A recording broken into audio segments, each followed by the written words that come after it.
Hello everyone, my name is Rido Fatela Joda, and today we are going to dive deep into a crucial concept in computer organization and architecture, direct memory access, or simply DMA. Before we define what DMA is, let's understand the massive problem it solves. Imagine you are downloading a massive 4K movie or transferring a huge database file from your external hard drive to your system's RAM. In traditional computer system, the CPU, the central processing unit, like an overwork manager, if we use standard program, I/O, or interrupt driven, the CPU has to read every single byte of data from the I/O device, hold it in its own registers, and then write it into the main memory. Think about it. The CPU is capable of executing billions of complex calculations per second. If we force it to sit there and play middleman for millions of tiny data transfers, we are wasting its massive processing powers. The CPU becomes a bottleneck and the entire system slows down to a crawl. This is exactly why computer scientists invented direct memory access. Okay, so what is the direct memory access? By definition, DMA is a feature of modern computer that allows certain hardware subsystem to access the main system memory or RAM independently of the central processing unit.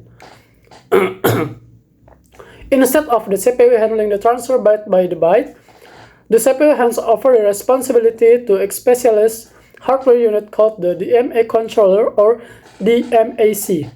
Once the DMA controller takes over, it moves the data directly from the I/O device to the memory or vice versa completely by passing the CPU internal register. Let's look at the key component involved in the standard DMA transfer. The first one, the CPU, it initiates the transfer but gets to walk away and do other important work while the transfer happens. The second, the DMA controller or DMAC.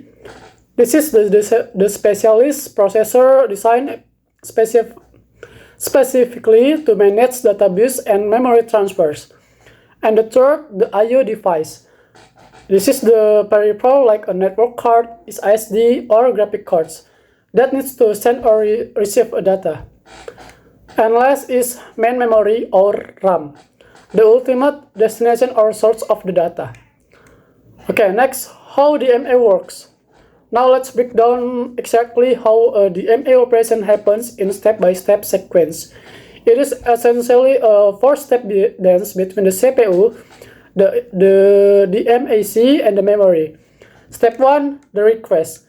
When an I/O device has a large block of data to transfer, the CPU prepares to the DMA controller.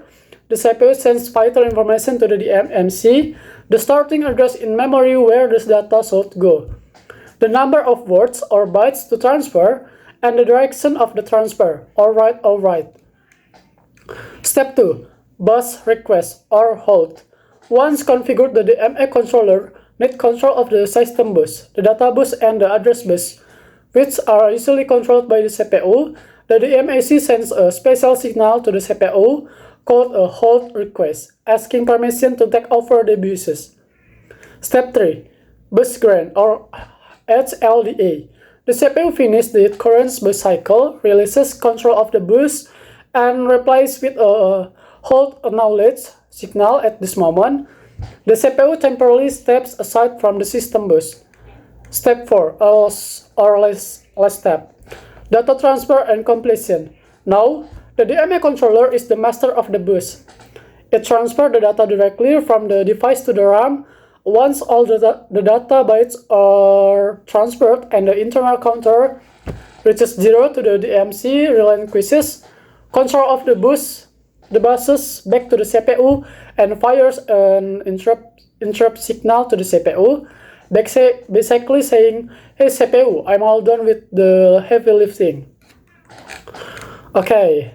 Next, depending on how the system is designed, the DMA controller can steal the bus in a few different ways.